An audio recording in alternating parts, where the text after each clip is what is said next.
ایک استاد اور شاگرد سفر پہ جا رہے تھے اور استاد اپنے شاگرد کو زندگی کے بارے میں بہترین قسم کی نصیحتیں کر رہا تھا، اس کو سمجھانے کی کوشش کر رہا تھا۔ اتنے میں دریا سامنے آیا اور ان دونوں کو دریا عبور کرنا تھا۔ جیسے یہ دریا عبور کرنے لگے تو استاد کی نظر پڑی دریا کے کنارے ایک جوان کی لڑکی کھڑی تھی، اور استاد نے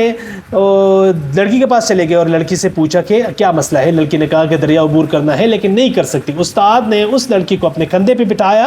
اور اس کو دریا پار کروایا۔ جیسے ہی وہ دوسری سائڈ پر چلے گئے، اس لڑکی کو اتارا، لڑکی اپنے راستے، استاد اور شاگرد اپنے راستے۔ اب شاگرد بالکل خاموش، کچھ نہیں کہہ رہا، اور تقریباً کچھ آدھا گھنٹہ سفر کرنے کے بعد شاگرد نے نہ چاہتے ہوئے بڑے دربرداشتہ قسم کے اسٹائل میں اپنے استاد سے پوچھا کہ استاد جی، آپ تو مجھے زندگی کے بارے میں بڑے بہترین قسم کی نصیحتیں کر رہے تھے، یہ وہ سارا سب کچھ، اور وہ دیکھو آپ نے کیا کیا، آپ نے وہ پرائی اجنبی جوان قسم کی لڑکی کو اپنے کندھے پہ بٹھایا، اس کو دریا عبور کروایا، یہ آپ نے غلط کیا۔ تو استاد نے کہا کہ او بھائی خدا کے بندے، میں تو اس لڑکی کو ادھر ہی اتار چکا ہوں، وہ ابھی بھی آپ کے ذہن پر سوار ہے۔ تو ہم میں سے کتنے لوگ ہیں جنہوں نے زندگی میں اس طرح بہت ساری چیزیں، حسد، بغض، کینہ، میں سب سے اچھا ہوں، تو یہ اس طرح کی چیزیں اپنے ذہن میں بٹھائے رکھی ہوتی ہے، کوئی ماضی میں رہتے ہیں، تو آیا اس طرح کوئی بوجھ آپ لوگوں نے تو نہیں اٹھایا جو آپ کو آگے نہیں جانے دے رہا؟